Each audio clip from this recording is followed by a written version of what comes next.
మనం MA చదివేశాం. MA ఎలా చదివామండి అని నేను ఆలోచిస్తాను. ఎంఏ ఎలా చదివాము అంటే అందరూ ఏదో ఒక ప్యాషన్తో ఎంఏ కోర్సులో చేరుండ్రు అన్న నమ్మకం. అనేకమైన కారణాలు ఉంటాయి. కొందరికి ఏమిటంటే ఒక సత్కాలక్షేపం కోసం వచ్చుంటారు. కొందరు నిజంగా భక్తిగా ప్యాషనేట్ గా వచ్చుంటారు. కొందరు ట్రెడిషనల్ గా ఉండేవాళ్ళు రోజు ఈ లలిత సహస్రాలు ఇవి పురుషోక్తాలు గట్రా చదువుకునే వాళ్ళు వీటి అర్థాలు ఏమిటి తెలుసుకోవడానికి బాగుంటుంది అని ఆ ఉద్దేశంతో వచ్చిన వాళ్ళు ఉంటారు. ఇంకోళ్ళు ఫ్రెండ్స్ వస్తున్నారుగా మనం కూడా పెడదాము అని వచ్చిన వాళ్ళు ఉంటారు. ఇలా రకరకాలుగా మొత్తానికి మనం ఎంఏలో చేరామండి. ఎంఏ చేరాము, ఎంఏ పాస్ అయ్యాము, అయిపోయింది.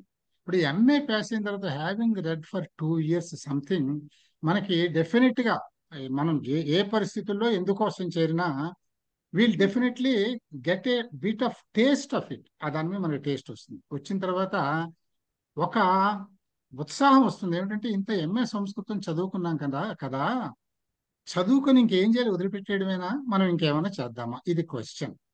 ఇప్పుడు ఎంఏ అయిపోయిన వాళ్ళకి నేను నేను ఫస్ట్ గా చెప్పేది ఏమిటంటే ఎంఏలో మనం ఎంత సంస్కృతం నేర్చుకున్నాము అంటే చాలా తక్కువ. అది కూడా సంస్కృతాన్ని 2 భాగాలుగా చూడొచ్చు మనం. ఒకటి భాషాపరంగా సంస్కృతం, రెండోది వాంగ్మయ పరంగా సంస్కృతం. మనలో నేను అనుకుంటాను ఎక్కువ మందికి వాంగ్మయ పరంగా సంస్కృతం అంటే ఇష్టం ఉంటుంది. సైమల్టేనియస్లీ సంస్కృతంలో మాట్లాడాలి, భాషను కూడా నేర్చుకోవాలి అని కూడా ఉంటుంది అనుకోండి. ముఖ్యంగా వాంగ్మయం చాలా అందరికీ ఎక్కువ ఇంట్రెస్ట్ ఉంటుందని అనుకుంటున్నాను. అది సాహిత్యం కానివ్వండి, వ్యాకరణం కానివ్వండి, ఆధ్యాత్మం కానివ్వండి, వాట్ ఎవర్ ఇట్ ఈస్, ఏదైనా కానీ దాని మీద ఇష్టం ఉంటుందని నేను అనుకుంటున్నాను. ఇలా ఉండి మనం అందరం కూడా ఇప్పుడు ఎంఏ పూర్తి చేసిన తర్వాత ఇప్పుడు 2 ఆప్షన్స్ ఉంటాయండి. ఫస్ట్ ప్రైమా ఫేసే ఆప్షన్స్ రెండు. నేను చాలా ఫ్రాంక్ గా ఓపెన్ గా మాట్లాడుతున్నాను, ఏమనుకోవద్దు. మీరు గమనించండి. Take correct decision. ఎందుకంటే మనం తీసుకునే దాంట్లో మనకి ఇష్టం ఉండాలి. మీరు సంస్కృతం ఫీల్డ్ లో కొత్తగా వచ్చారేమో, ఇప్పుడే ఎంఏ అయిందేమో, ఇంకా నేర్చుకోవాల్సింది చాలా ఉంది అని మీరు అనుకుంటూ ఉండి ఉండొచ్చును. కానీ తప్పకుండా నాకు తెలుసు మీరందరూ పెద్దలు, మీరు మీరు మీ మీ ఫీల్డ్స్ లో మీరు ఎక్కడెక్కడైతే వృత్తులు చేశారో వాటిల్లో మీరు నిష్ణాతులు అయ్యి ఉంటారు, అద్భుతమైన పని చేసి ఉంటారు, మీకు బోల్డ్ అనుభవం ఉంది, ఎక్స్పోజర్ ఉంది. మీరు ఇప్పుడు కొత్తగా ఏ విషయమైనా నేర్చుకోవడం అనేది మీకు కష్టం కాదు, నాకు తెలిసింది. దీనిని మనం ఉపయోగించి మన తర్వాత జనరేషన్స్ కి ఉపయోగించడం అనేది నా ఉద్దేశం అన్నమాట.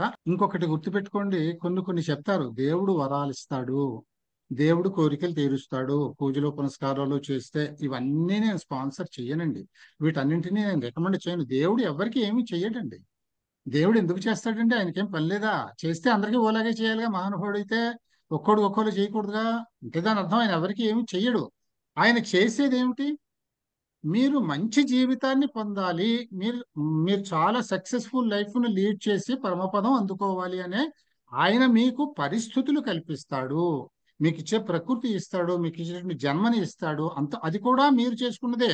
ఆయన క్రోడీకరించి ఇస్తాడు, మిమ్మల్ని ఎంతసేపు మంచి మార్గంలో పెట్టాలని చూస్తాడు. ఈ విధంగానే చూస్తాడు. కానీ ఆయన ఏమీ వరాలు ఇవ్వడండి. అలాగే కొందరు చెప్తారు భగవద్గీత గురించి. నాకు అనిపిస్తుంది మీకు మీకు ఏ కన్సర్న్ ఉన్నా భగవద్గీతలో సొల్యూషన్ ఉంటుంది అని చెప్తారు. సొల్యూషన్ మీ కన్సర్న్ ఏమిటి అని అడిగితే భగవద్గీతలో సొల్యూషన్ రెడీమేడ్ సొల్యూషన్స్ ఉంటాయండి? ఇన్స్టంటేనియస్ సొల్యూషన్స్ ఉంటాయండి? ఉండవు. అవి ఇన్స్టంటేనియస్ సొల్యూషన్స్ ఇచ్చేటందుకు అదేమి తంత్రశాస్త్రం, తంత్ర విద్య కాదు, కనికట్టు విద్య కాదు కదా. అది అది ఒక జ్ఞానం. అది దేనికి పనికొస్తుందండి? భగవద్గీతలు కానీ, మన స్పిరిచువల్ బుక్స్ కానీ, టెక్స్ట్ కానీ, ఇవి దేనికి పనికొస్తాయండి? ఒక జీవన విధానాన్ని అలవాటు చేయడానికి పనికొస్తాయి. ఎటువంటి జీవన విధానాన్ని అలవాటు చేస్తాయి అంటే ఆ జీవన విధానంలో మనం వెడితే అసలు మనకి కన్సర్న్స్ సొల్యూషన్స్ అనే మాటే రాదు. మనకు కన్సర్న్సే ఉండవు. మనం చక్కగా ముందుకెళ్ళిపోతాం అన్నమాట. ఆ విధమైన జీవన శైలి రావాలి. దానికి గాను మనకి స్పిరిచువల్ బుక్స్ కానీ, స్మృతులు కానీ, దర్శనాలు కానీ, ఇవన్నీ మనకు బోధించేది అదే విషయం. ఇది రావాలంటే ఎప్పుడు ప్రారంభమవుతుందండి? 10-12 ఏళ్ల వరకు వాళ్ళు కిడ్స్, వాళ్ళు అంతవరకు వాళ్ళేమీ భారం పెట్టక్కర్లేదు, ఫ్రీగా వదిలిపెట్టచ్చు. అక్కడి నుంచి వాళ్ళని ఒక మంచి లైఫ్ స్టైల్కి అలవాటు చేయాలి. అది ఎవరి డ్యూటీ అండి? Parents duty. 12-14 ఏళ్ల పిల్లలు పేరెంట్స్ అంటే వాళ్ళు నా ఉద్దేశం 40-45 బ్యాండ్ విడ్త్ లో ఉంటారు వాళ్ళు. కనుక వాళ్ళు ఏం చేయాలండి? వాళ్ళు దీన్ని అర్థం చేసుకోవాలి. అర్థం చేసుకొని దీన్ని ఒక ట్రెడిషన్ కోసమో, లేదు ఒక భక్తి శ్రద్ధ అనో, ఆ విధంగా చదివితేనే వంట పడుతుంది, ఆ విధంగా అని ఊరుకోకుండా దీన్ని ప్రాక్టీస్ లోకి తీసుకురావాలి. ఇందులో చెప్పిందంతా కూడా మనకి ఏ విధంగా మనం మంచి జీవితాన్ని పొందటానికి, సక్సెస్ సాధించడానికి పనికొస్తుంది అనే విధంగా ఆ పిల్లల్ని పైకి తీసుకురావాలండి. ఆ పిల్లలకి లైఫ్ స్టైల్ అలవాటు చేయాలి. చేస్తే అంటే ప్రతి జీవితంలోనూ కూడా కొంత ఆధ్యాత్మికత ఉండాలి అని అంటాను దీన్నే. ఆ లైఫ్ స్టైల్ అలవాటు చేసినప్పుడు వాళ్ళందరూ చాలా సక్సెస్ఫుల్ అవుతారండి. వాళ్ళకప్పుడు నిజంగా చెప్పాలంటే నాకు ఈ కోరిక తీరలేదు అని ఉండదు. నాకు ఇది ఇది కావాలి, లేదు నాకు ఈ కన్సర్న్ ఉంది, ఈ సమస్య తీరాలి, ఇటువంటివి ఏమి రావండి. ఆ జీవన విధానంలో ఉన్న గొప్పతనం ఇది. ఈ విధంగా మన వాంగ్మయం దగ్గరికి వచ్చేటప్పటికండి, సంస్కృతం వాంగ్మయంలో ఇలాంటివన్నీ ఉన్నాయి. అవే ఉన్నాయి. ఇప్పుడు వేదాల దగ్గర ప్రారంభం చేస్తే వేదమే ఆద్యం కదా, ప్రపంచానికే ఆద్యం, మన దేశానికే కాదు అది, అందరికీ మానవాళికి. అటువంటిది ఆద్యం దాని దగ్గర నుంచి మనకి ఉండేవన్నీ, అందులో కూడా చెప్పినవన్నీ ఇంతే కదండి. మీకు ఒక మాట కూడా చెప్తాను నేను, వేదంలో ఎక్కడ దేవుడు అనే మాట ఉండదండి. పూజ, వ్రత, ఇవే అటువంటి మాటలే ఉండవండి. కాకపోతే కొన్ని సింబాలిక్ గా ఉంటాయి. యజ్ఞం చేయడము అని అంటే అలాంటివి ఉన్నాయి అంటే అవేమి పూజలు, పునస్కారాలు, రిచువల్స్, ఇవన్నీ భాషాపరంగా వచ్చిన మాటలే. కానీ అందులో ఉండేటటువంటి మీనింగ్ ఏమిటి అని అంటే, inculcating a discipline, giving you the knowledge about the universe, giving you to know about yourself, ఇవే ఉంటాయి అందులో వేదంలో ఉండేది. It's an encyclopedia of all branches of modern sciences. This is what is Veda. అయితే వేదంలో అది సూచనప్రాయంగా ఉంటుంది. దాని వెనకాల దర్శనాలని, శాస్త్రాలని, పురాణాలని ఇవన్నీ వచ్చాయి కదా. వీటిల్లో వేదాల్లో సూచనప్రాయంగా ఏ విజ్ఞానం అయితే ఉందో దాని అంతటినీ వీటిల్లో చక్కగా శాస్త్ర ప్రకారంగా ప్రాక్టికల్ గా అనువర్తన చేసుకునేందుకు వీలుగా మనకి తెలియజేస్తారండి. ఇవంతా మన వాంగ్మయం అన్నమాట. ఇది కాకుండా ఆనందాన్ని ఇచ్చే ఉన్నాయి. సారస్వతం సాహిత్యం ఉంది. అన్ని రకాల ప్రక్రియలు ఉన్నాయి ఈ సాహిత్యంలో మనకి. అలాగే ఏది లేదంటే సంగీతం ఉంది. సామవేదం అంటే సంగీతానికి సంబంధించిందే. సంగీతం కూడా వేదంలో నుంచే వచ్చింది. అంచేత అన్ని ఇందులో సంతోషాన్ని కలిగించేవి, తృప్తిని కలిగించేవి, ఆహ్లాదాన్ని కలిగించేవి, విజ్ఞానాన్ని కలిగించేవి, అల్టిమేట్లీ మోక్షాన్ని ఇప్పించేవి అన్ని విషయాలు కూడా వేదంలో నుంచే ఉన్నాయి. వేదంలో లేనిదేది బయట లేదు. బయట మీకు కనపడేది ఏది వేదంలో లేకుండా లేదు. అది మనం అర్థం చేసుకోవడంలో మాత్రమే ఉంటుంది. అర్థం చేసుకుని అడాప్ట్ చేసుకుని మన జీవితాల్లో అనువర్తన చేసుకుంటే మనం బాగుంటుంది. ఇప్పుడు ఇది ఎందుకు చెప్పానంటే, నేను the first two options before you are, first మీరు ఎంఏ సాంస్క్రిట్ చదివారని చెప్పి సాంస్క్రిట్ ఫీల్డ్ లోనే మీరు వెళ్ళాలి అనే సిద్ధాంతం ఏమీ లేదండి. I'm sorry to say this. ఎందుకు చెప్తున్నానంటే, మీరు ఒక బలవంతంగా అది సాంస్క్రిట్ చదువుకుంటే అది ఏదో గొప్ప అనో ఒక ఫ్యానటిసిజంతో చేరద్దు, ఫర్దర్ అవ్వద్దు. మీకు నిజంగా అందులో సాంస్క్రిట్ చదువుకుందాము, ముందుకు పోదాము అని ఉద్దేశం ఉంటేనే మనం సాంస్క్రిట్ లో ముందుకు వెళ్దాము అని చెప్పేసి మీరు డిసైడ్ అవ్వండి. రెండోది, you can leave the Sanskrit. Sanskrit చదువుకున్న నాలెడ్జ్ ఎక్కడికి పోదు. అది ఎందుకంటున్నాను ఈ మాట మీకు ముందే చెప్పాను. ఇవాళ మీరు సాంస్క్రిట్ కొంచెం కొత్త ఏమో కానీ మీరు మీ మీ రంగాల్లో మీరందరూ నిష్ణాతులే కదండి. మీ రంగాల్లో ఒక సైంటిస్ట్ ఉండొచ్చు, మీలో ఒక డాక్టర్లు ఉంటారు, వీళ్ళందరూ లింగ్విస్టులు ఉంటారు, జర్నలిస్టులు ఉంటారు, ఇంకా ఇండస్ట్రీస్ లో పనిచేసే వాళ్ళు ఉంటారు, ఇంజనీర్స్. మీరు మీ మీ రంగాల్లో మీరు వర్క్ చేసుకుంటాను, అందులోనే వెళ్తానంటే వెళ్ళొచ్చండి, తప్పేం లేదు. ఇది ప్రైమా ఫేసి ఆప్షన్ అన్నమాట. ఇది మీరు సంస్కృతంలో కంటిన్యూ అవదలుచుకున్నారా, లేదు మీ ఫీల్డ్ లోకి you you want to get back to your field with this exposure, ఇది ఉపయోగం లేకుండా ఎప్పటికీ పోదండి. ఎందుకంటే ఒక్కసారి మీరు సంస్కృతం చదువుకున్న తర్వాత మళ్ళీ if you revert back to your field also, మీకు ఏమనిపిస్తుంది అంటే కొన్ని కొన్ని చోట్ల ఓహో నేను ఇది చూశాను కదా, ఇక్కడ దాని సొల్యూషన్ దొరుకుతుందేమో అని అనిపించే శక్తి కూడా సంస్కృత వాంగ్మయానికి ఉన్నది అనమాట. చేత ఇవన్నీ గుర్తుపెట్టుకుని అది ఫస్ట్ ఆప్షన్ అండి. అయినో ఇవాళ మీరు వచ్చారు అంటే అసలు నాకు చాలా ఆశ్చర్యంగా ఉంది. ఏకంగా 62 people are there in this dash. So ఇంతమంది వచ్చారు. మీరందరూ తప్పకుండా సంస్కృతం మీద ఇంట్రెస్ట్ తో వచ్చారు. సో మనం అనుకుందాం మీరందరూ సంస్కృతంలో కంటిన్యూ అవ్వడానికే డిసైడ్ అయ్యారు. సంతోషం, చాలా బాగుంది. We propose it, we take it, voted for. So మీరు సంస్కృతంలో కంటిన్యూ అవ్వాలి. ఇప్పుడు సంస్కృతంలో కంటిన్యూ అవ్వాలి అని అంటే మోటివేషన్ ఎంఏ కూడా చేస్తున్నాం కనుక what are the options? NET పరీక్ష ఒకటేనా? మనందరికీ ఏమవుతుందంటే తర్వాత ఏం చేయాలి అనేది the first question which raises before us. మన కళ్ళ ముందు కనిపించేది ఏం చేయాలి, తర్వాత ఇంత చదువుకున్నాం కదా చక్కగాను, ఏం చేద్దాం తర్వాత అనేది. దీనికి లైన్ లో చూసుకుంటే ఎంఏ అయిందిగా, ఎంఫిల్ లేదు పిహెచ్డి. పిహెచ్డి అంటే నెట్ పరీక్ష. సో ఈ లైన్ లో అది straight forward straight line thinking. ఇది కాక ఇంకా చాలా ఆప్షన్స్ మన ముందు ఉంటాయండి. దాన్ని మీకు బ్రీఫ్ గా చెప్పుదామని నేను చిన్న ఒక్క రెండు స్లైడ్స్ తయారు చేశాను. ఇది చూడండి, మీకు ఈ స్లైడ్స్ నేను మీకు ఒక 15-20 minutes లో పూర్తి చేసి అప్పుడు నెట్ పరీక్షలోకి I will go much into detail about net examination and all that. ఏమండి, నేను ఇవన్నీ మీకు ఎందుకు చెప్తున్నానంటే మీరు to help you take a decision. మీకు ఏ లైన్ లో మీరు ఆనందాన్ని పొందుతారు, మీరు ప్రయోజనాన్ని పొందుతారు. ఇప్పుడు మీలో రచయితలు ఉండొచ్చును, చక్కగా బుక్స్ రాసే వాళ్ళు ఉండొచ్చును. మీరు ఈ దేని మీదైనా బుక్స్ రాయదలుచుకున్నారా, లేదు దేని మీదైనా మీరు యూట్యూబ్ ప్రజెంటేషన్స్ చేయదలుచుకున్నారా, లేదు మీరు ఎవరికైనా బోధనా మార్గంలో వెళ్ళదలుచుకున్నారా, వీటిని మీరు దేని మీకు అనువుగా ఉంటుంది. ఇప్పుడు మీకున్న ఎంఏ సాంస్క్రిట్ బ్యాక్గ్రౌండ్ తోటి మీకు దేని మీద యాప్టిట్యూడ్ ఉన్నది అనేది మీరు ఐడెంటిఫై చేసుకోవాలండి. దేవుడు మనకిచ్చే వాటిలో అన్నిటికంటే గొప్ప ట్యాక్ట్ ఏమి ఉండాలంటే, మనం ఎందుకున్నా మనకి ఏది ఇష్టం అనేది మనం తెలుసుకోవడం. మనకు తెలుసో తెలీదో మనలో చాలా మందికి మన మన టార్గెట్ ఏమిటో, మనకి ఏమి ఇష్టమో, మనం ఏం చేద్దామో అనేది డిసైడ్ చేసుకోలేము. అక్కడే ఉంటుంది ప్రాబ్లం అంతా. సో దీన్ని మీరు ఇప్పుడు, because we're little bit advanced in age, you have to identify what exactly do you like, what you actually like to do, to go ahead with. ఇది అది మీరు డిసైడ్ చేసుకునేటందుకు నేను ఇది చెప్తున్నాను.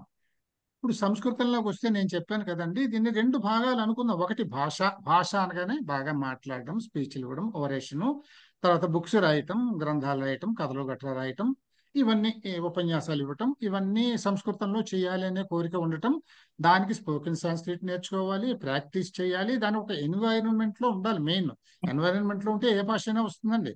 ఇప్పుడు మనకి మనం ఇప్పుడు వెళ్ళి జపాన్ లో ఉన్నాం అనుకోండి, ఓ 2-3 నెలలు ఉంటాయి. ఎందుకంటే జపాన్ వాళ్ళకి ఇంగ్లీష్ రాదు, మనకు వచ్చే భాష ఏది రాదు కనుక చచ్చినట్లు మనకి జపాన్ వచ్చేస్తుంది. జపనీస్ లాంగ్వేజ్ మనకు వచ్చేసేస్తుంది 3-4 నెలల్లో, అంతకంటే ఏం టైం పట్టదు. Any language for that matter. ఇట్లాగా ఇక్కడ కూడా మనకి ఎన్వైరన్మెంట్ లేదు కనుక మనం సంస్కృతం మాట్లాడడం అనేది అంత ప్రాక్టీస్ లోకి రావట్లేదు. కానీ లేకపోతే అది పెద్ద కష్టమైన విషయం ఏం కాదు. కనుక లాంగ్వేజ్ లోకి వెళ్ళదలుచుకుంటే అలా వెళ్ళొచ్చు. వాళ్ళకి దారి సాహిత్యంలో ఉంటుంది, నేను చెప్తాను దాని గురించి. ఇంకా రెండోది వాంగ్మయం. వాంగ్మయంలో ఏముంది అంటే, ఇక్కడ దీన్ని ఏమనొచ్చు అంటే వైదిక వాంగ్మయం. వైదిక అంటే రిలేటింగ్ టు వేదాస్ అని అర్థం. అని వైదికులు అనగానే ఒక సెక్టులు, సబ్ సెక్టులు ఇవన్నీ రానివ్వకండి. వేదాల్లో ఎక్కడా రిలీజియన్ మాట లేదు, దేవుడి మాట లేదు, సెక్స్ సబ్ సెక్స్ గట్రా ఏమీ లేవు. It's only an కంపెండియం of all life styles, అంతే. అన్ని కలిపి ఉన్నదే అందులో ఉన్నది. కనుక మీరు ఏం చేయాలంటే, వైదిక వాంగ్మయంలో అసలు ఏముంది. వైదికము అంటే వేదిక, వేదాల్లో చెప్పబడినది. వేదాల్లో చెప్పబడినది అంటే ఎన్సైక్లోపీడియా, సర్వస్వం. ఏం చెప్పారు అందులో అని అంటే, మనం వేదాలని శృతులు, వేదాలు అని అంటారు. దీని గురించి ఎక్కువగా చెప్పను, మీకు శ్రౌత్రంగా వేదాలు వస్తుంటాయి అనేది గురు శిష్య పరంపర మీకు అందరికీ తెలిసినదే, అందులో చెప్పేదేం లేదు. వేదాలు 4 వేదాలు ఉన్నాయండి. ఋగ్వేదం, యజుర్వేదం, సామవేదం, అథర్వ వేదం, లేక అథర్వణ వేదం, ఎట్లయినా అనొచ్చును. ఈ 4 వేదాల్లో ఆది వేదం ఋగ్వేదం అండి. ఇది మనకి తెలుసును. ఈ ఋగ్వేదంలో ఏముంటాయంటేనండి, సూక్తాలు ఇంతకంటే ఏమీ ఉండవండి. ఋగ్వేదంలో 1028 సూక్తాలు ఉన్నాయి. మనకి దేవతలు ఉన్నవాళ్ళు, మొత్తం దేవతలు 33 మంది దేవతలు ఉన్నారు. మీరు నిరుక్తంలో చదువుకున్నారు, 33 మంది దేవతలు. ముక్కోటి దేవతలు అనేది ఔపచారిక ప్రయోగం అంటాం. 33 దేవతలనే ముక్కోటి దేవతలు అంటాం, కానీ 33 దేవతలే ఉన్నారు. ఈ 33 అంటే ఇప్పుడు మనం మోడర్న్ గా అన్వయం చేసుకోవాలంటే, ఈ సృష్టి నడవాలి అంటే 33 డిపార్ట్మెంట్లు కావాలి. ఆ 33 డిపార్ట్మెంట్లు చేసేటటువంటి తత్వాన్ని 33 పేర్లు పెట్టుకొని మనం ఐడి కోసం వాడుకుంటున్నామే తప్ప, వీటన్నింటికీ మూలం ఎవరంటే ఒకే ఒక మూలతత్వం ఉన్నది, అదే పరబ్రహ్మము అని చెప్పుకుంటాం మనం. దీన్ని బోధిస్తూ ఋగ్వేదంలో అన్ని సూక్తాలే ఉంటాయండి. 1028 సూక్తాలు ఉన్నాయి ఇందులో. సో ఈ ఋగ్వేదంలో ఉన్నటువంటి సూక్తాలే మీకు యజుర్వేదంలో కానీ, సామవేదంలో కానీ ఉన్నాయి. అథర్వ వేదంలో చాలా తక్కువ తీసుకున్నారు. సో మీరు ఎవరైనా చదవదలుచుకుంటే ది ఫస్ట్ ఆప్షన్ ఈజ్ సూక్తాలు చదవదలుచుకుంటే చదవచ్చండి. ఇది ఎందుకు ఉపయోగిస్తుంటే, మీరు రోజు మీలో ట్రెడిషనల్ గా రోజు పఠనాలు చేసుకునే వాళ్ళు ఉంటే, అనుష్ఠానాలు చేసుకునే వాళ్ళు ఉంటే, మీరు పురుష సూక్తాలు ఇవన్నీ చదువుతారు కదండి, అవన్నీ ఇందులోనే వస్తాయండి. ఈ ఈ సూక్తాలు చదువుకుంటాను ఉంటే అంతులేనిదండి. అది ఒక జీవితం కాదు, 100 జీవితాలు కూడా, 100 జన్మలు కూడా సరిపోదు. అంత మ్యాటర్ ఉంటుంది అందులో, సిన్సియర్ గా చదువుకుందాము అంటే. ఆ విధంగా అది ఒక ఆప్షన్ అండి. మీరు సూక్తాలు చదువుకుంటాను అంటే అది ఒక ఆప్షన్ ఉంది. ఎవరికైనా ఇష్టం ఉంటే సూక్తాలు చెప్పించుకోవచ్చు. ఇవన్నీ ఎవరు చెప్తారంటే దేనికి దానికి చెప్పేవాళ్ళు ఉన్నారండి, 2 మంది ఉన్నారు. అది ఒకటి చెప్పించుకోవచ్చు, ఒక గ్రూప్ అయితే. అలాగే ఇంకా అలా నేను చెప్పినట్లే వేదాల్లో ఉన్నటువంటి యజుర్వేదంలో ఏముంది, సమవేదంలో ఏముంది, అథర్వ వేదంలో ఏముంది, వీటిలో చదవదలుచుకుంటే, ఇప్పుడు అథర్వ వేదం అనేది మోస్ట్లీ ఇది ప్రాక్టికల్ వేదం అండి. ఇప్పుడు ఇప్పుడు మనం మన డైలీ లైఫ్ లో మనం చేస్తున్న పనులన్నీ, అంటే మన విమానాలు కానీ, మన అప్లయన్సెస్ కానీ, మన సౌండ్ సిస్టమ్స్ కానీ, అన్నింటికీ కూడా సైంటిఫిక్ ఫార్ములాస్ అథర్వ వేదంలో ఉన్నాయండి. అంచేత ప్రాక్టికల్ గా వెళ్ళదలుచుకున్నారు వాళ్ళు అథర్వ వేదాన్ని కూడా ఏమున్నది అని. కానీ మనకి టెక్స్ట్లు అన్నీ మన దగ్గర అవైలబుల్ లేవు, గుర్తుపెట్టుకోండి. చాలా వరకు దొంగిలింపబడ్డాయి. వాళ్ళు ఉపయోగించుకున్నారు. ఆ ఉపయోగించుకుని ఇన్వెన్షన్స్ కొందరు చేశారు, మంచిదే, వాళ్ళు వర్క్ చేశారు, నష్టమే లేదు దానివల్ల. కానీ మనం ఉన్నదైనా చదువుకున్నా సరిపోతుంది. చాలా మెటీరియల్ మనకి అవైలబుల్ ఉంది. తర్వాత అక్కడి నుంచి కొంత వెనక్కి కూడా మనం పొందాము, అట్లీస్ట్ ట్రాన్స్లేషన్స్ రూపంలో. కనుక ఈ వీటిని ఒకటి మీ ఇష్టాన్ని బట్టి సూక్తాలు చదువుకుంటాను అంటే చదువుకోవచ్చండి.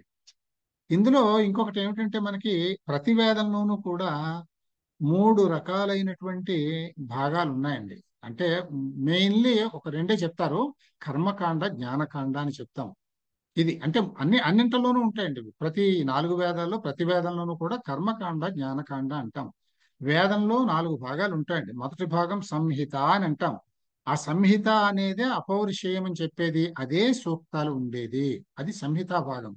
రెండవది బ్రాహ్మణ భాగము అని అంటాం.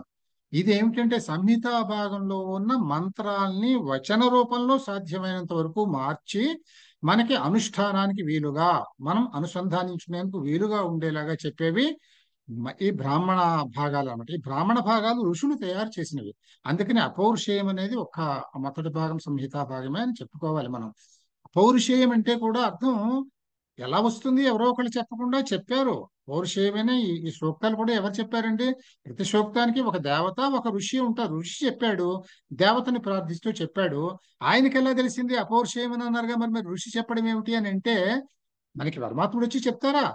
చెప్పరు. ఆ పరమాత్ముడే ఈ ఋషులకి దర్శనం కలిగించి ఆయన ఇచ్చిన జ్ఞానాన్ని ఈ ఋషులు చెప్పారు. ఇది ఋషులు చెప్పారు. ఋషి ఈజ్ అన్ ఇన్స్ట్రుమెంట్, అంతేగాని ఆ ఉవాచ మాత్రం పరమాత్మదే, సాక్షాత్తు పరమాత్మదే. అందుకే అపౌరుషేయము అన్నారు. కానీ మనకు వచ్చింది మాత్రం ఋషుల ద్వారానే వచ్చింది. ఇది గుర్తుపెట్టుకోవాలి మనం. సంహితా భాగం తర్వాత మా దీన్ని మంత్రభాగము అని కూడా అంటాం. ఇందులోనే మంత్రాలు అని అంటారు. మంత్రాలు అంటే మీకు తెలిసిందే, మననాత్రాయతే ఇది మంత్ర అంటే మనం పదే పదే మననం చేసినందువల్ల మనకి రక్షణ ఇస్తుంది అని. అలాగని ఇంట్లో కూర్చుని దేవుడి గదిలో కూర్చుని నేను కొంచెం సోషల్ గా మాట్లాడతాం, దీన్ని ఇలాగే అర్థం చేసుకోవాలి వేదాల్ని. పారాయణాలు చేసేయమని కాదండి అర్థం. మన నాత్ పదే పదే చదువు అని అంటే అర్థం, చదివి అక్కడ ఏం చెప్పారో అర్థం చేసుకుని దాన్ని నువ్వు అనువర్తించు, దాన్ని నువ్వు ప్రాక్టీస్ లోకి తెచ్చుకో, అప్పుడు దాని ప్రయోజనం సిద్ధిస్తుంది తప్ప ఉత్తనే మననాత్ త్రాయితే అన్నారు మంత్రాలు బట్టి పెట్టేసేస్తే డాక్టర్ ఇచ్చిన ప్రిస్క్రిప్షన్ బట్టి పెట్టినట్టే ఉంటుంది, మందులు కొని వేసుకోకుండా. అది కాదు ఇక్కడ ఉద్దేశం. అందుకని వీటిని మంత్రాలు అని అంటాం మనము. ఇవన్నీ కూడా సంహితా భాగంలో ఉంటాయి, అందుకే మంత్ర భాగము అని అంటారు. తర్వాత బ్రాహ్మణ భాగంలో మనకు అనువర్తనం చేసుకునేటందుకు మనం వాటిలో చెప్పిన క్రతువులు, అన్ని రిచువల్స్ అన్ని కూడా క్యారీ ఫార్వర్డ్ చేసుకునేటందుకు మనకు విధానాలన్నీ కూడా వచనంలో చెప్పేటటువంటి బ్రాహ్మణ భాగము. మూడోది ఆ మూడో భాగంలో ఏమొస్తుందంటే ఆరణ్యకము అని అంటాము. అరణ్యకము అంటే అరణ్యాల్లోకి వెళ్ళి అని అంటారు, అట్లా ఏం అర్థం చేసుకోక్కర్లేదు. ఆరణ్యకము అంటే బాధ్యత తీరిపోయినటువంటి ఆ గృహస్థులు అందరూ కూడా ఒక రకంగా, అంటే ఇక్కడ కొంచెం అండి వీటి అడాప్షన్స్ లో కూడా తేడాలు ఉంటాయి చెప్పే దాంట్లో. అంచేత చిన్న చిన్న తేడాలు వస్తూ ఉంటాయి, అన్నీ ఒకలాగే ఉంటాయని అనుకోవడానికి కూడా లేదు. అందుకని కొందరు ఏమంటారంటే ఈ బాధ్యతలు తీరిపోయిన గృహస్థులు ఆరణ్యకము అనే భాగానికి చెందుతారు. దాన్ని మనం వానప్రస్థాశ్రమము మూడో ఆశ్రమంలోకి వస్తారని నాటోళ్ళు. రెండోది గృహస్థాశ్రమం. గృహస్థాశ్రమము అని అంటే బ్రాహ్మణ భాగానికి సంబంధించినటువంటిది. ఆ అంతకు ముందున్న సంహితా భాగము అంటే అది బ్రహ్మచర్య ఆశ్రమానికి సంబంధించినటువంటిది. ఆశ్రమానికి ఒక భాగం అండి. వేదాల్లో 4 భాగాలు. ఒక్కొక్కటి ఒక్కొక్క వర్ణాశ్రమం పెట్టారు. మన జీవితాన్ని 4 భాగాలుగా విభజించి 4 భాగాలు పెట్టారు. మొదటి భాగంలో, అంటే నేను ఇలా చెప్తే ఎక్కువ టైం పడుతుందని నేను ఇది కట్ చేసేసాను, ఎక్కువ చెప్పను నేను దీనికి. విడిగా ఎప్పుడైనా చెప్పుకుందాం మనం అందులోకి వెళదాం అనుకున్న వాళ్ళకి. అందుకని వీటిలో దీని ప్రకారం వస్తే వాళ్ళు ఉపాసన అని అంటే ఇంకా వాళ్ళకి బాధ్యతలు తీరిపోయిన తర్వాత గృహస్థంగా వాళ్ళు కేవలం ఉపాసన, వాళ్ళకి ఇంకేముందండి, హాయిగా ఉండాలి దంపతులు, హాయిగా ఉండి వాళ్ళు ఆ దైవ ధ్యానంలో, అదే ఉపాసన అంటే. ఉపాసన అంటే ఇంకా వేరే వైపు దృష్టి పోకుండా కేవలం ధ్యానం చేయడమే, భగవంతుడి మీద ధ్యానం చేయటమే, చేసి ముక్తి మార్గం వైపు ప్రయాణం చేయటమే. దాన్ని ఉపాసన అనేది ఆరణ్యకం అని చెప్తారు. కానీ ఈ ఉపాసనని సన్యాసాశ్రమంలో కూడా చెప్తారు ఒక్కొక్క చోట. ఎక్కడైనా ఉపాసనే, వాళ్ళు చేసేదైనా అదే కదా. అందుకని ఈ ఉపాసనా కాండం చెప్పకుండా ఈ మూడింటిని కలిపి కర్మకాండ అందాం మనం. సంహితలో బ్రాహ్మణాలు, ఆరణ్యకాలు. ఈ ఉపనిషత్తులు అని వేదాంతంలో చివరి భాగం, అంటే ఆరణ్యకాల్లో last part, end part of it. అక్కడ ఉపనిషత్ అని ఇంతవరకు చెప్పినటువంటి వేద భాగంలో ఉన్నటువంటి జ్ఞానం అంతా క్రోడీకరించి ఈ ఉపనిషత్తులో నిబిడీకృతం చేసి అక్కడ మనకి చెప్పారు అన్నమాట. అది ఉపనిషత్ అని అంటాం. ఇది జ్ఞాన భాగం అండి. దీన్ని జ్ఞానకాండ అని అంటాం. ఈ జ్ఞానకాండలో మనకి ఉపనిషత్తులు అనేటటువంటి మీకు చాలా విశేషం ఏమిటంటే, ఇక్కడ అన్ని మంత్రాలు చెప్పినట్లును, యజ్ఞాలు యాగాలు చెప్పినట్లు ఉంటుంది. ఇక్కడికి వచ్చేటప్పటికి అందులో సారం తీసేటప్పటికి this is an encyclopedia of all branches of modern sciences. ఇప్పుడు మనకి మోడర్న్ సైన్సెస్ లో ఎన్నో భాగాలు ఉన్నాయి. ఏ భాగంలోనైనా కానీ వాళ్ళు వాళ్ళు ప్రయోగపూర్వకంగా వెడుతుంటే వాళ్ళకి రిజల్ట్స్ ఏమొస్తున్నాయంటే, whatever is said in Upanishads is getting held proved, is held valid. అంత ఖచ్చితంగా రిజల్ట్స్ వస్తున్నాయి. దీని గురించి నేను మొన్న లెక్చర్ కూడా ఇదే ఇచ్చున్నాను నేను అందులో. సో అంత బాగా మనకి వీళ్ళు మూల విషయాలన్నీ కూడా ఉపనిషత్తుల్లో పెట్టారండి. అందుకని దీన్ని జ్ఞానకాండ అని అన్నాము. ఈ ఉపనిషత్తులు చదవడం, వీటిని అధ్యయనం చేసి ఉపనిషత్తుల నుంచి జ్ఞానాన్ని పొందుదాము అనేటటువంటిది ఒక గొప్ప బ్రాంచ్ అండి. ఎవరికైనా ఉపనిషత్తులు చదవాలి అని ఉంటే సాధారణంగా మేజర్ ఉపనిషత్తులు ఫస్ట్ 10 ఉంటాయి. ఈశావాస్యం దగ్గర మొదలుపెట్టి ఈశావాస్య కేన అక్కడి నుంచి వరుసగా మొదటి 10 ఉపనిషత్తులు. ఈ 10 ఉపనిషత్తులకి శంకరాచార్యుల వారు ఆయన భాష్యం రాశారు కనుక చక్కగా చదువుకోవచ్చును. సో ఉపనిషత్తులు చదువుకుంటాను అంటే ఇది ఒక మంచి బ్రాంచ్. ఒకటి సూక్తాలు చదువుకోవటం, రెండోది Upanishad. These are all various options I'm putting before you. దీని తరువాత ఇక్కడ నేను స్మృతులు అని ఉంటాయి. స్మృతులు అని అంటే ఏమిటంటే, అది వచ్చినప్పుడు చెప్తాను నేను. ప్రస్తుతానికి భగవద్గీత కూడా ఒక స్మృతే, గుర్తుపెట్టుకోండి.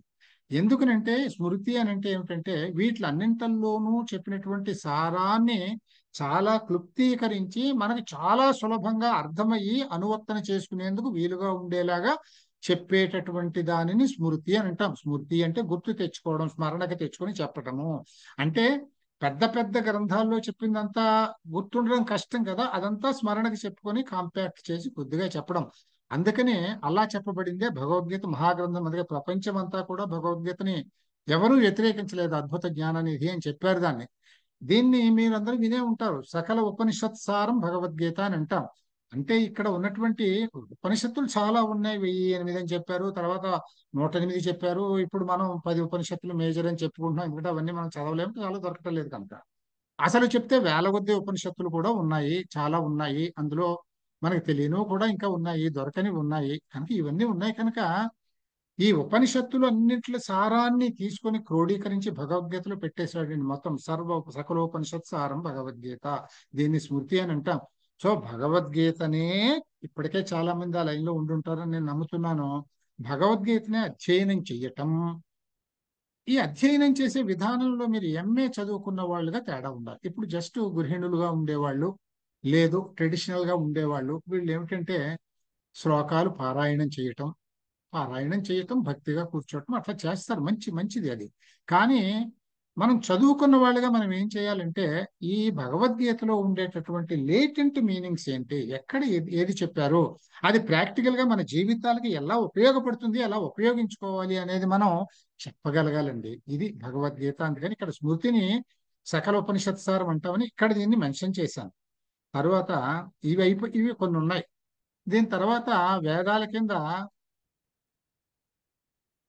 ఉపవేదాలు అనేది ఉందండి. మీకు ఒక్కొక్కటి పరిచయం చేస్తాను నేను. ఉపవేదాలు అంటే ఒక్కొక్క వేదానికి ఒక సబ్వేదం, ఉపవేదం.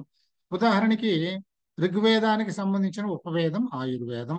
ఆయుర్వేదం రాశాను, ఆయుర్వేదం అని అంటాం మనం. మీకు అందరికీ తెలిసిందే, మన వైద్యం దానివల్లే వస్తుంది. అంటే ఈ ఆయుర్వేదానికి ఉపవేదం అని ఎందుకు అన్నారు అని అంటే, ఆయుర్వేదంలో ఉపయోగించేటటువంటి టెక్నిక్స్ అన్నీ కూడా మనకి ఋగ్వేదంలో చెప్పబడ్డాయండి. అందులో చెప్పబడింది ఋగ్వేదం చదివితే మనకు తెలియదు. దానిని వీళ్ళు అనువర్తన చేసి మనకు అర్థమయ్యేలాగా ఆయుర్వేదాన్ని వీళ్ళు కూర్చిపెట్టారు మనకి. ఇది ఋగ్వేదానికి ఉపవేదము. అలాగే యజుర్వేదానికి ధనుర్వేదము. ఇదంతా వెపనరీ సైన్సెస్ అన్నమాట ఇవి. దీనికి ఇది ఉపవేదము. అలాగే సామవేదం మీకు తెలుసు. సామవేదము అనేటటువంటిది కొత్తగా మంత్రాలు అస్సలు ఎక్కువ లేవు, అందులో చాలా తక్కువ ఉంటాయి. మోస్ట్ మంత్రాలు అన్ని ఋగ్వేదం నుంచి తీసుకునే కొన్ని మంత్రాలు ఉంటాయి.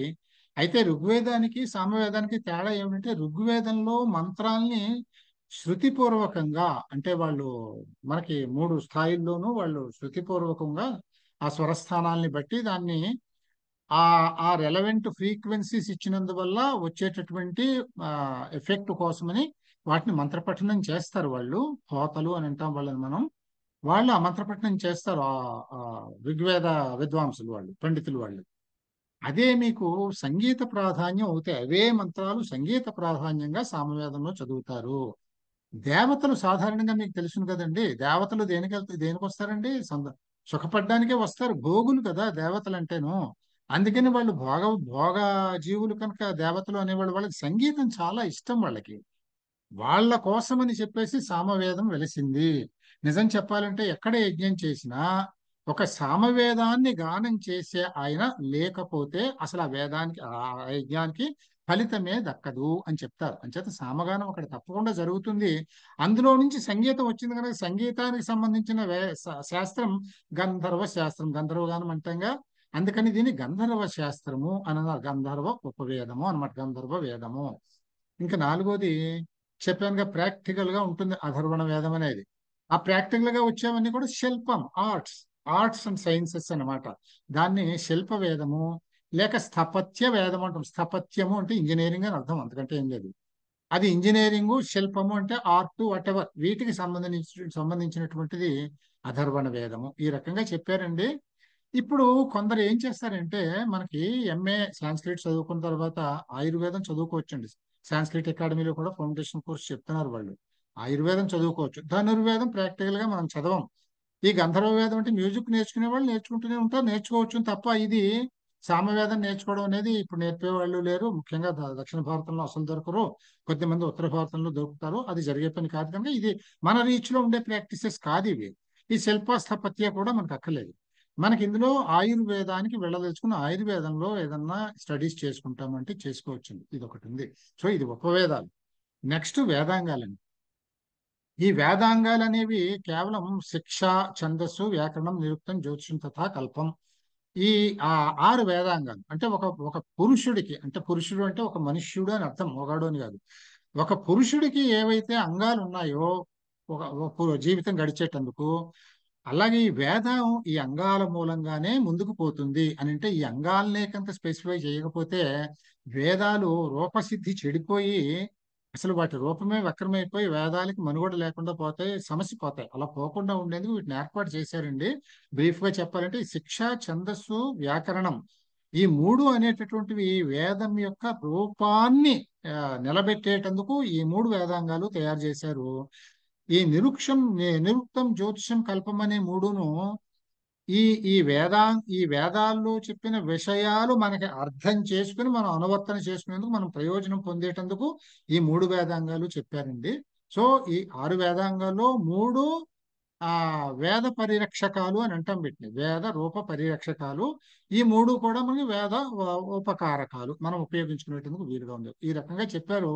ఇందులో మీరు మనం తీసుకునేటందుకు శిక్ష అనేది ఇప్పుడు మనం ఎక్కువగా అది అనువర్తనం చేసుకోలేము, చెప్పేవాళ్ళు కూడా ఎక్కువ ఉండరు. మనం ఎందుకంటే స్వర ప్రకారంగా మనం చదవటం లేదు కనుక ఇది పెద్ద అవసరం రాదు.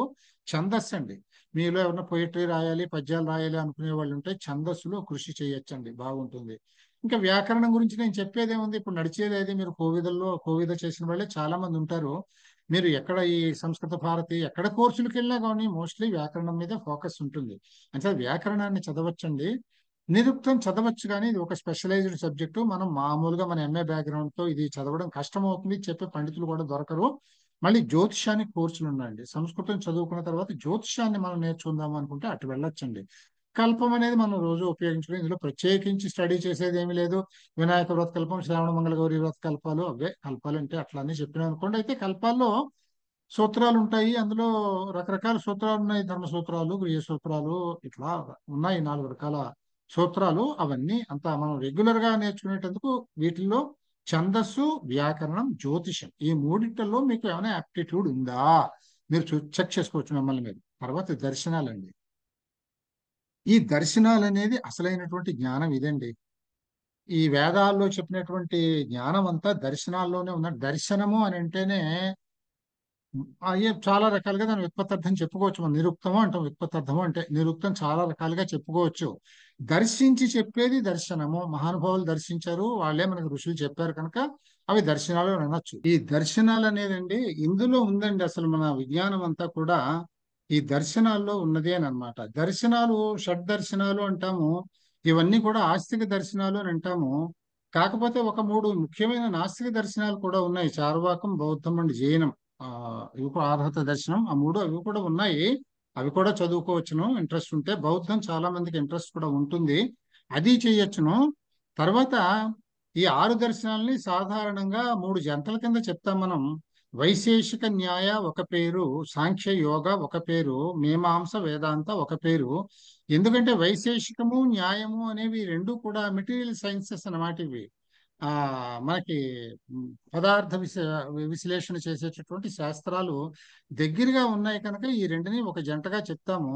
అలాగే సాంఖ్య యోగాలు ఏమిటంటే, సాంఖ్యంలో సిద్ధాంతం చెప్పబడుతుంది కార్యకల రూపకంగా, జ్ఞానం పొందటం ఎలాగా. ఇందులో సాంఖ్యానికి సంబంధించి జ్ఞానము అంటే ప్రకృతి పురుషు వివేక జ్ఞానం అని అంటాం అండి. What is nature and what is the ఆ మూలతత్వం ఏమిటి, బ్రహ్మస్వరూపం ఏమిటి అనేది ఆ ఆ డిఫరెన్స్ ని గమనించడమే జ్ఞానము అని ఇక్కడ చెప్తుంది, సాంఖ్యంలో చెప్తారు. అది ప్రాక్టికల్ గా సాధించడం ఎలాగో అనేటటువంటి ప్రాక్టీస్ చేయించేది యోగా. ఈ సాంఖ్యం యొక్క సిద్ధాంతాలే యోగాన్ని ప్రాక్టీస్ లోకి తీసుకొస్తారు. అంచేత ఈ రెండు ఒక జంటగా చెప్తాము. ఈ మీమాంస వేదాంతం అనేది ఏమిటంటే, ఈ రెండు కూడా దీన్నే పూర్వ మీమాంస ఉత్తర మీమాంస అని కూడా అంటాం. మీమాంస అని అంటే లాజిక్, అంటే దాన్ని తర్కించి తెలుసుకోవడము, ఒక తర్కము అనేటటువంటి మీమాంస అని అంటే. వేద మంత్రాలని తర్కించి దాని విశేషాలు ఏమిటి అనేది, అందులో ఉన్న సంగతి ఏమిటి అనేది తెలుసుకోవడం అనేటటువంటిది మీమాంస. ఇది రెండు భాగాలుగా చెప్తారు. ఒకటి పూర్వ మీమాంస, రెండోది ఉత్తర మీమాంస అని అంటాము. పూర్వ మీమాంస అని అంటే మంత్రాలకు అర్థాలు డైరెక్ట్ గా చెప్పేటటువంటిది పూర్వ మీమాంస. అందులో ఉండే జ్ఞానాన్ని, జ్ఞాన భాగాన్ని విడిగా మనకి ఎత్తి చూపించేది ఉత్తర మీమాంస. ఉత్తర మీమాంసనే వేదాంతం అని అన్నాం. అంతే ఈ రెండు కూడా వేదమంత్రాల అర్థాలకు సంబంధించింది కనుక ఇది ఒక జంటగా చెప్తారు. ఆరు జంటలుగా చెప్తాం, మూడు జంటలుగా చెప్తాం ఈ ఆరిటిని. ప్రస్తుత కాలంలో వైశేషిక న్యాయం కలిపేశారు. ఇప్పుడు వైశేషికం న్యాయం విడివిడిగా లేవు, ఈ రెండు కలిపి ఇప్పుడు తర్కశాస్త్రము అని చేసేసారు. ఈ దర్శనాల్లో చాలా మందికి ఎక్కువగా దర్శనాలు చదువుకుందాము అని ఉంటుందండి. చదువుకుందాము అని అంటే దర్శనాలు చదువుకోవచ్చు. నేను యాక్చువల్గా దర్శనాల్లో సాంఖ్యం ఆల్రెడీ నేను చెప్పేశాను. దర్శనాలు కూడా ఒక మంచి సబ్జెక్టు, అందులో యాప్టిట్యూడ్ ఉన్న వాళ్ళు తప్పకుండా ఇవి చదువుకోవచ్చు ఇందులో. తర్వాత నీతి శాస్త్రాలు, స్మృతి శాస్త్రాలు. ఈ నీతి శాస్త్రాలు అనేటటువంటివి ఇప్పుడు మనకి ఎక్కువగా చెప్పేవాళ్ళు ఉంటారు, చదువుకోవడం కొంచెం ఇబ్బంది అవుతుంది. కానీ అంటే నీతి శాస్త్రాలు అంటే నీతి శాస్త్రాలు అవి అనుకోకండి. శాస్త్రాలు అంటే చాణక్య నీతి శాస్త్రం అవి ఉంటాయి కదా, ఎకనామిక్స్లు, రాజా పాలనకి సంబంధించి, రాజధర్మానికి సంబంధించినవి, అవి నీతి శాస్త్రాలు. సో అవి ఇప్పుడు పెద్ద అవసరం లేదు అవి. ఇంకా స్మృతులు అని అంటే మనుస్మృతి, యాజ్ఞవల్క స్మృతి అని ఉంటాయి కదా, అవి స్మృతుల్లోకి వస్తాయి. ఇది కూడా ఇప్పుడు పెద్ద అక్కర్లేదు. ఈ స్మృతుల్లోకి చెందింది భగవద్గీత. వీటిలో ఒక భగవద్గీతని చేసుకుంటే అధ్యయనం చేసుకోవచ్చును. ఆగమాలు మనకు వద్దులండి. శాక్తం, శైవం, వైష్ణవం ఇవి ట్రెడిషనల్ థింగ్స్. ఇది మనకి ఎంఏకి సంబంధించినవి కాదు, మన ఎంఏలో కూడా చదువుకోగానే ఇవి అక్కర్లేదు. ఇంకా పురాణాలు మొదలైనవి అని పెట్టి, అంటే పురాణాల నుండి, ఇతిహాసాల నుండి, కావ్యాల నుండి. ఏమంటే ఇప్పుడు రామాయణము ఉందనుకోండి, రామాయణాన్ని ఒక విధంగా చెప్పాలంటే కావ్యము అని అంటారు దాన్ని. మహాభారతం ఉందనుకోండి, దీన్ని ఇతిహాసము అని అంటాం, చరిత్ర అని. భాగవతం ఉందనుకోండి, భాగవతం మనకి పురాణాల్లో ఇది వస్తుంది. అష్టాదశ పురాణాల్లో భాగవతం ఒక మేజర్ పురాణం, ఇది ఒక పురాణం. ఇవి ఇవి చదువుకోవచ్చునండి. ఇవి ఎక్కువ మంది చదువుతూనే ఉండుంటారు ఆల్రెడీ. రామాయణ, మహాభారత, భాగవతాలు.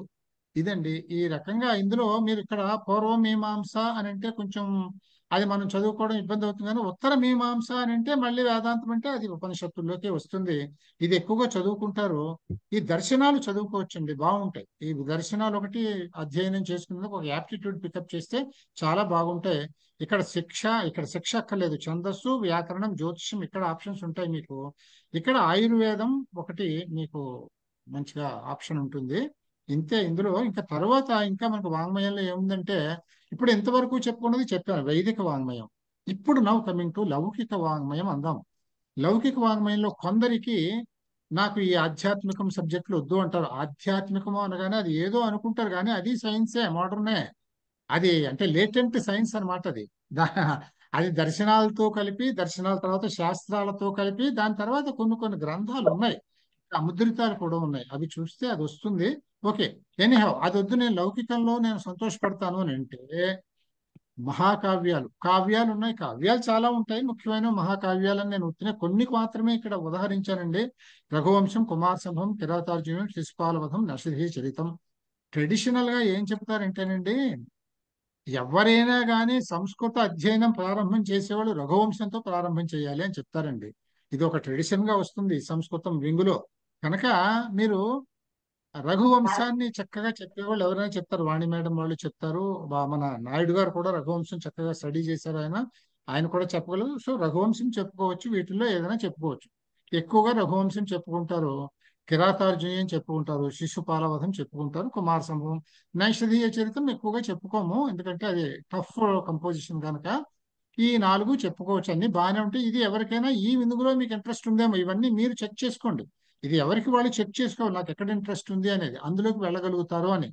దీన్ని వదిలేస్తే గద్య కావ్యాలు, హర్ష చరిత్ర, ఇది టఫ్ కాంపోజిషన్, బాణుడు రాసింది. ఇది ఒకటి చదువుకోవచ్చు కానీ పాఠాల కింద బాగుంటుంది తప్ప మనకి సరదాగా చదువుకుందుకు బాగుండదు.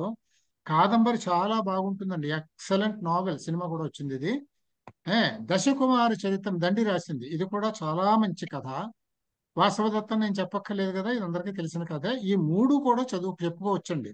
అంటే ఇవన్నీ కూడా అంటే గద్య కావ్యాలు చక్కగా ఉంటాయి, సులభంగా ఉంటాయి, ఇవి చెప్పుకోవచ్చు. కథలు చాలా బాగుంటాయి, ఇంట్రెస్టింగ్ గా ఉంటాయి. అంటే మనం లైటర్ వీన్లో పెడదాము అంటే ఆధ్యాత్మికం అంత డీప్ స్టడీ వద్దు నాకు, లేదు గ్రామర్ అంతా పగలగొట్టుకొని ఇన్ని గుర్తుపెట్టుకునే బాధలు వద్దు అని అనుకుంటే ఇలాంటివి చదువుకుంటే lighter vein at it makes a sense. ఎందుకంటే గొప్ప సాహిత్యం కదండి, ఎంత గొప్ప సృష్టి చేశారు ఇందులో, సాహితీ సృష్టి. అంచేత ఇవి చదువుకోవచ్చును.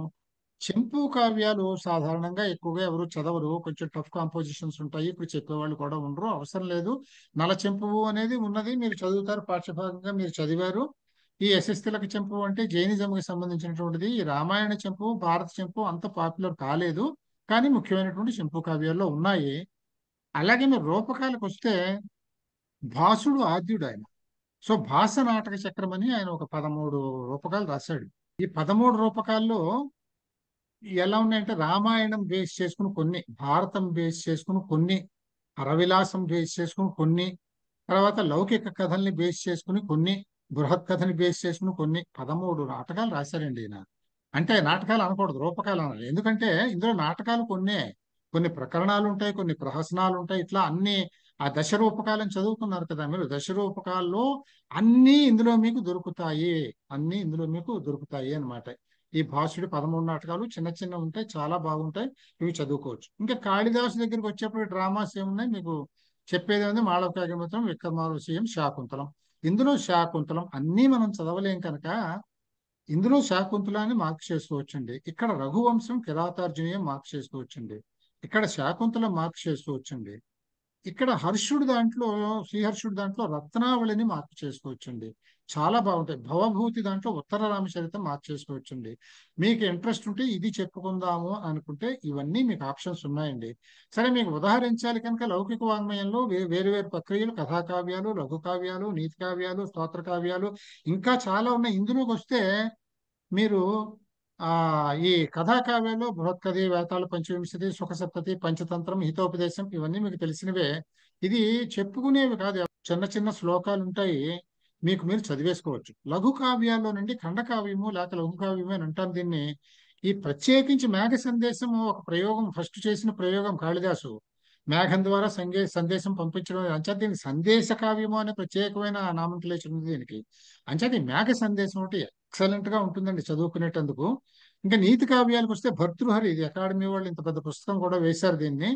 మీకు ఆ దీక్ష సిరీస్ లో 3వ సెట్ లో వస్తుంది భర్తృహరి, 3వ సెట్ లోనో 4వ సెట్ లోనో 2 వాల్యూమ్స్ గా, అది చదువుకోవచ్చును. ఇంకా స్తోత్ర కావ్యాలు అంటే ఏవో అనుకోకండి, మీరు సాధారణంగా రోజు చదువుకుంటారు కదండి, ఇవన్నీ అందరూ రోజు చదువుకునేవి చాలా మంది. ఆదిత్య హృదయం, విష్ణు సహస్రనామం, లలిత సహస్రం, శివానంద లహరి, భజ గోవిందం ఎట్సెట్రా, ఇటువంటివి చెప్పుకోవచ్చు. ఇవేమిటి అనేటటువంటివి, ఇవన్నీ చెప్పడానికి మనలో చక్కగా మనకి తగిన వాళ్ళు, మన స్థాయిలో చెప్పగలిగిన వాళ్ళు మనలో చాలా మంది ఉన్నారండి, చెప్తారు, చెప్పేవాళ్ళు ఉన్నారు. ఏది నేర్చుకోవాలనుకున్నా ఏర్పాటు చేసుకోవచ్చు. ఇదంతా కూడా దీని గురించి అండి. ఇక్కడితో నేను దీని గురించి అంటే మనకి ఎన్ని ఆప్షన్స్ ఉన్నాయి, మనం మన యాప్టిట్యూడ్ ఎటుంది అనేది మనం ఐడెంటిఫై చేసుకోవాలి.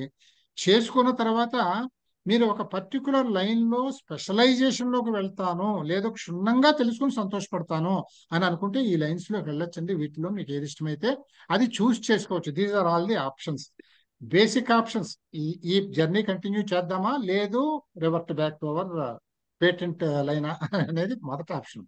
ఇందులో కంటిన్యూ అవుదాము అని అనుకుంటే వైదిక వాంగ్మయం, లౌకిక వాంగ్మయానికి సంబంధించి ఉన్నటువంటి ఆప్షన్స్ ఇవి మీకు కనుక ఇక్కడికి నేను ఇది ఆపేస్తానండి. ఇప్పుడు నెట్ తాలూకు నేను మీకు చూపిస్తాను నేనే.